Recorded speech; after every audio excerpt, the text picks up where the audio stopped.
Thank you, John Vianney. What a name, John Vianney. I'm just Sister Gaudia. There's no Saint Gaudia yet.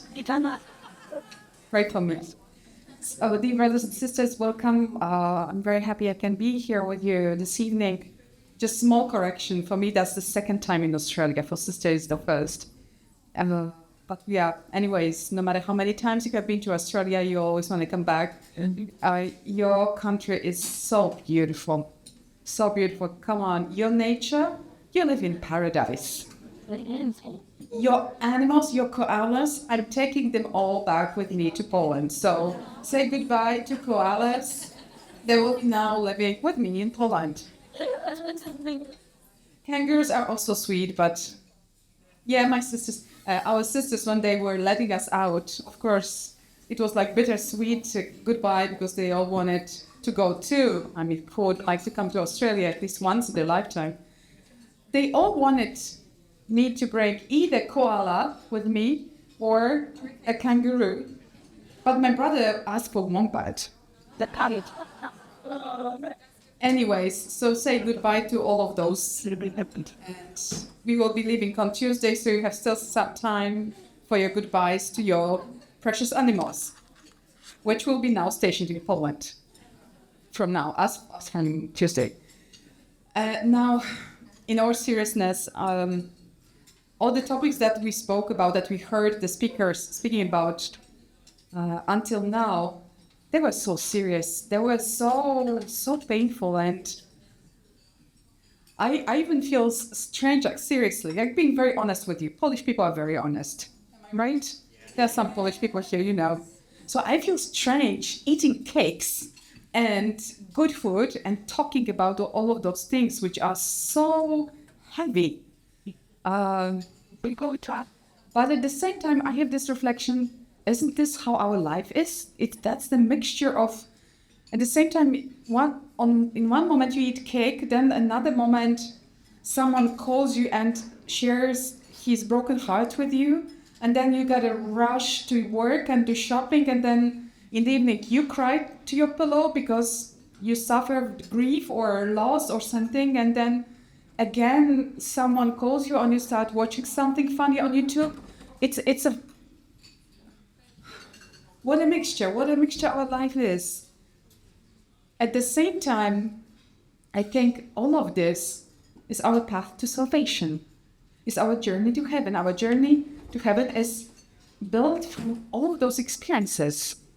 If we allow Jesus to be a part of it, he wants to be a part of our eating cake and meeting with friends.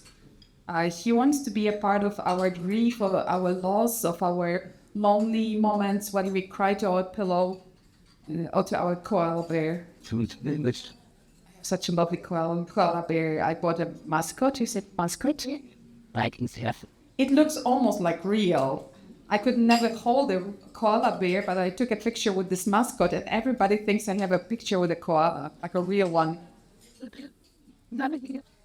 And so all of this, Jesus wants to be a part of all of this. This is amazing truth about our God.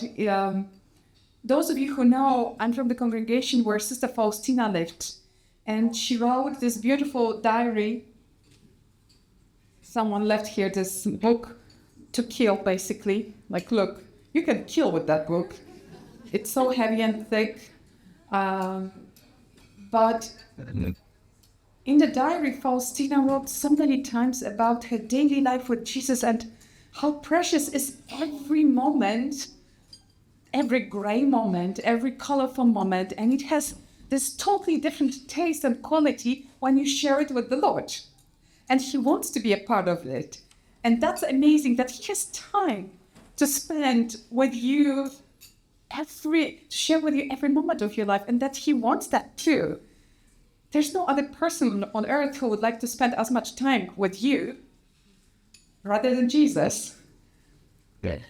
It's so hard to believe because we didn't experience such love among people, that there will be someone who would love you, how would you say, unconditionally, yeah. And with the whole truth, the way you are. You don't have to pretend, you don't have to act, you don't have to adjust so that you know what he or she likes. So now I will act the way that I will receive some kind of affirmation, love you back message, whatever. With Jesus, it's completely different. With him, you can be totally honest, totally true, totally transparent. With everything that's dark in you, you can just open those areas in front of him and say, look, this is bad, this is ugly, it stinks. I hate it myself, but I want to share it with you. I know that letting you in makes so much difference.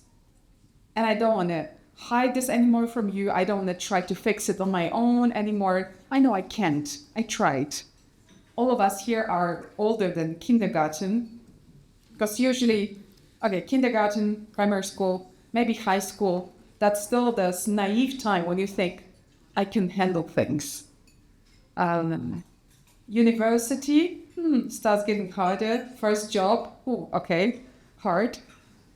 Apartment, love, loneliness, disappointment, heartbreak, stress, pressure. No, I can't do it on my own. I can't. And is there anyone who wants to do it with me, who wants to share my life problems, disasters, heartbreaks, and has a solution for that, and is strong enough to handle this, stronger than myself? Is there anyone? The good news is that there is one. There is one, and he's crazy in love with you. With you, he has your name written up on his heart, engraved on the palm of his hands. Bible tells us about it. That Faustina's experience goes even deeper with this, because that's her personal experience, and she confirms with her whole life story that whatever the Bible says about the Lord, all the crazy truths about God's love for us are real. She experienced that herself, and up to that level that she was ready to give her life the same Jesus did. She had only this one desire, that everyone knows God and loves him back and trusts him and believes in him. She suffered so much knowing how many people reject God, how they don't believe in his love, that there are so many people who are depressed or anxious or almost at the brink of despair because they don't know God. They just don't know him. And she was totally on fire to help them to get to know God. And up to that dimension, that before she passed away, she died being only 33 years old. Just like another famous person, right? And she said, even though I know I will go to heaven and I will be super happy, I will be with my Lord, super happy. I will not need anything else, but I won't rest in heaven. I won't sit there and enjoy heaven. I will come back to earth to help my brothers and sisters, to open their eyes, open their ears, open their heart, so that they get to know the Lord, that they are convinced how good he is, how loving he is, and that they trust him. I will do anything I can so that they know him and trust him. She started the mission while she was alive, but she couldn't do much. She was living in the time between the First and the Second World War in Poland. That was not even on the map for the big part of her life. Poland was not even on the map. Mm. And she was a nun, an uneducated nun. What could she do? And Jesus says, I choose you. I'm sending you to the whole humanity with my mercy. I'm sending you to the whole humanity. I know you don't speak any foreign languages. I know you have no health, no money, no contact, nothing. But I chose you and I'm sending you. The Lord does things like that. It started very famously with a young lady called Miriam from Nazareth. Mm. No one from nowhere suddenly chose to be the mother of God. The Lord loves such crazy choices. So if you feel like nothing, like no one, you are the chosen one. Lucky you. God has his eye on you. He has a plan. He has a mission. Beware, it's coming. You will know it. You will know it in the right time. God is so good, and He wants to be known. He knows that that's the only solution for the pains of our world, of your heart, for all the dramas of your life. If you only knew me, you would be at peace. You would be completely at peace. Because there's nothing that can really kill you, destroy you. Because I have created you for all eternity with me in heaven. You're just passing through this earth. It's painful, I know. I'm there with you. I'm sharing every tear with you. It's also joyful sometimes when you go to botanic gardens and stuff like that and you see all those beautiful plants and koalas. Let's go pick the koalas. I'm there with you. I want to share all of those moments with you. And most of all, I want to have you with me for the whole eternity in heaven. Would you like that? Yes. But when you will face all the ugliness, all the nasty choices you ever made in your life, when you will see everything in naked truth, as we say in Polish, will you then again repeat this choice that now I heard coming from you? Yes, I want to be with you, Lord. When you will face the holy, holy, holy one, will you run and hide, or will you choose to run to him, into his arms? Brothers and sisters, the battle for that choice, that definite choice, that ultimate choice is happening right now. Everyday choices created this big choice that's the last choice that you will make, which is either direction God, and I want to spend my eternity with you, or I'm not worthy, I'm ugly, I'm dirty, I'm such a loser, I wasted all of the graces you have given me, I have never loved, I'm not worthy of heaven.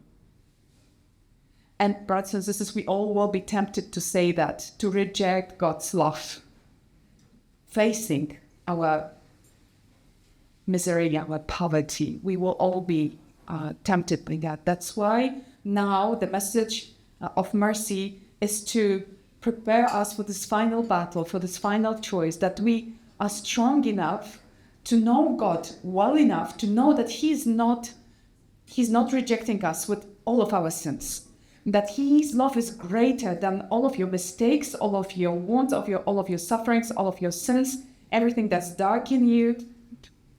His mercy is greater.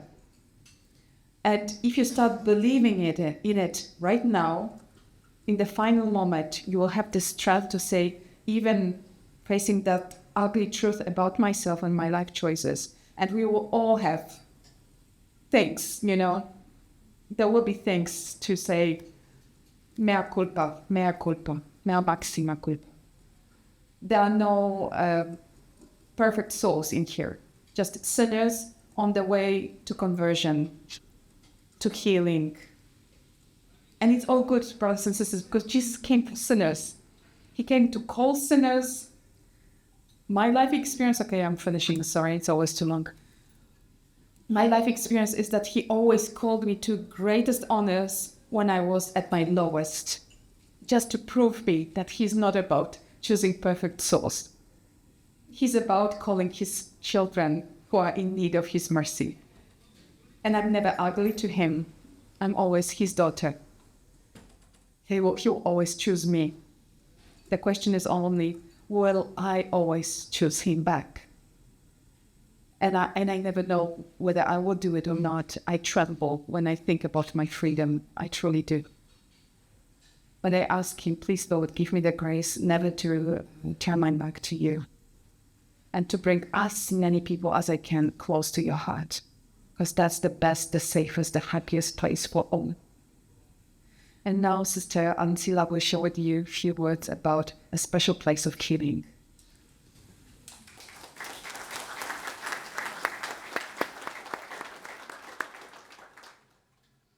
Thank you, Sister God, for sharing.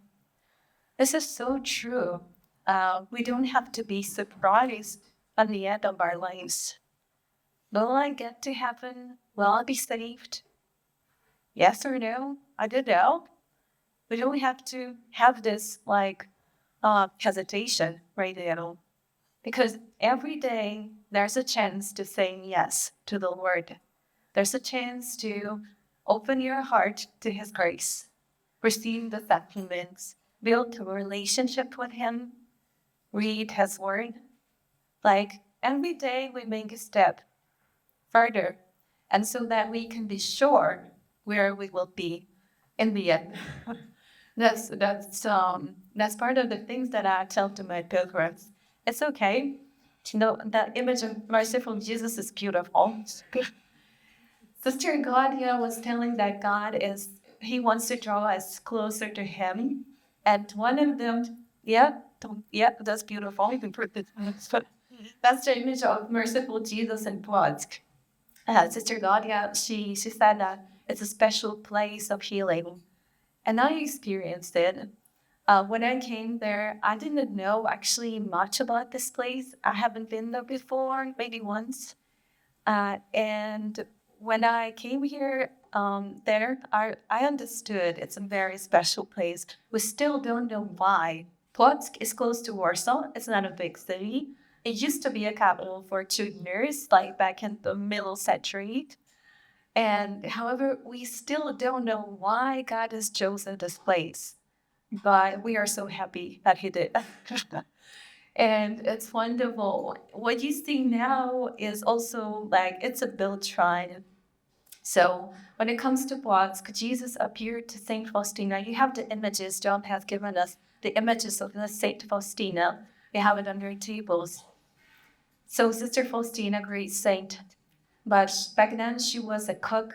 She was someone who was baking bread. She was a very simple sister. Like sister said, very simple. Like she just had 3 grades of primary school. That's who she was and what she could do, read and write. However, Jesus appeared to her there and asked her, paint the image of divine mercy. Paint the image according to what you see. And she saw Jesus like this. She could not paint. That's also the question, why Jesus asked her to paint if He knew she could not paint. And I think He wanted her to be engaged and on the process. So it's also like there are many mysteries when it comes to Sister Faustina and Jesus. He also asked for the Feast of Mercy there in Foz. But the history of this place was very difficult because in 1950, the communists, they have expelled us from the place. They have just like removed us from there.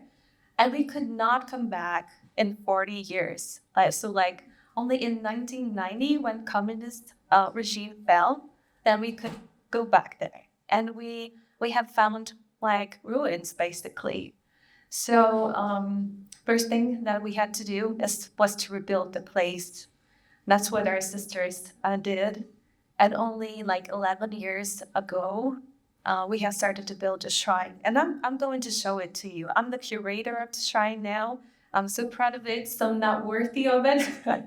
And God knows, but I'm so happy. A lot of pilgrims come. We still haven't had pilgrims from Austria. So I'm encouraging you to come if you will be in Poland to visit our place, our shrine. However, we have pilgrims from all over the world. I will show you. So this is Sister Faustina's image. Actually, this is the Feast of Divine Mercy. For the first time, we've had the blessing of the images of Divine Mercy because Jesus has asked for it specifically in the diary. So that on the Feast of Mercy, there will be images blessed. So those people are the first ones, but we're going to repeat it next year. It's beautiful. You can see them. Our choir, and we used to maybe say that, and having there is yeah, everything there now on this.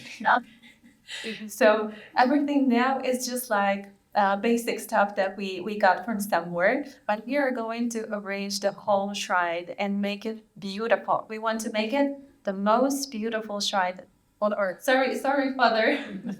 Chittering is very beautiful. Chittering is very beautiful. We've been there today. But we wanted to make it like the most beautiful place. And why? Because we want to tell the story of divine mercy in the church. You know, we want to put images of creation of the world and God saving, you know, the Good Samaritan and all the things that you think about divine mercy. And there is a special place there. This is our rector, our two bishops. I wanted to show you the Chapel of Divine Mercy. Can find it now. Of the Revelation, yeah. Can find it now, unfortunately.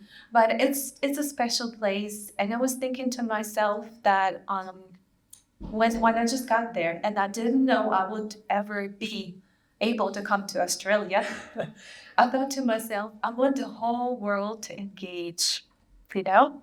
Because it's such a special place. It's for a reason that we are finishing it. And I thought to myself, I will ask actually people from Australia to found the pews in the Chapel of the Revelation, because maybe there won't be like any possibilities for them to come here, but there will be like represented at this holy place. Sister Gaudia today, she said that there is no other place where Jesus asked to paint his image, actually, you know? There is no place, such place like this. And Père Emmanuel in France, he just appeared with his heart, right? And then the image was painted. But here, specifically, it's like a holy place, the holy ground, and we have this like feeling of it. And a lot of people come to us. Płotsk is a very specific city. We have a how to call it, Brisbane craftionary there. You know, they purify petrol there. Refinery, yeah, refinery there. So the air is a bit polluted, and a lot of people are sick.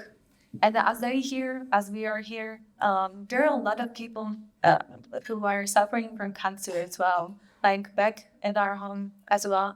And a lot of people, they look for consolation, they look for healing, they look for someone to listen to them. And Jesus is the person to be for them, and he is really healing them. Not only, their bodies, but the biggest miracles happened in their souls. There are many confessions that people haven't been going to confession for many years, like 20 years, even more. And the biggest miracles happened there at the confessional.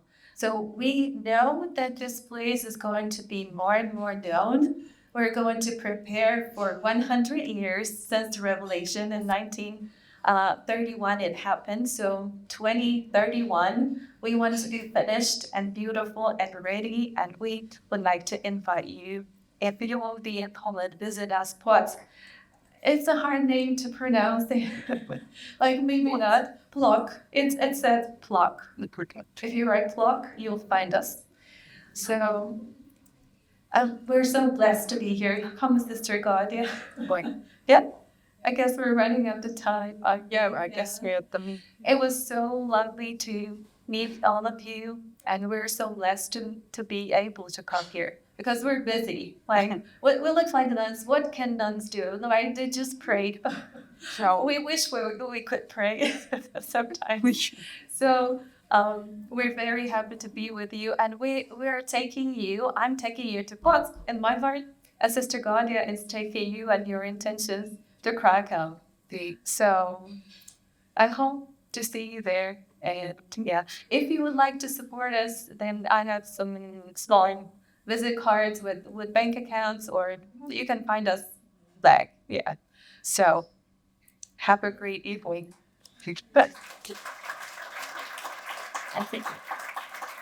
I will just spread the two kinds of prayer cards. Sorry, I didn't know how many of you will be here, so it's not enough. So if you had Divine Mercy prayer cards, don't take them. Just put them, make them go to the back of the room, okay? So, sister, if you can.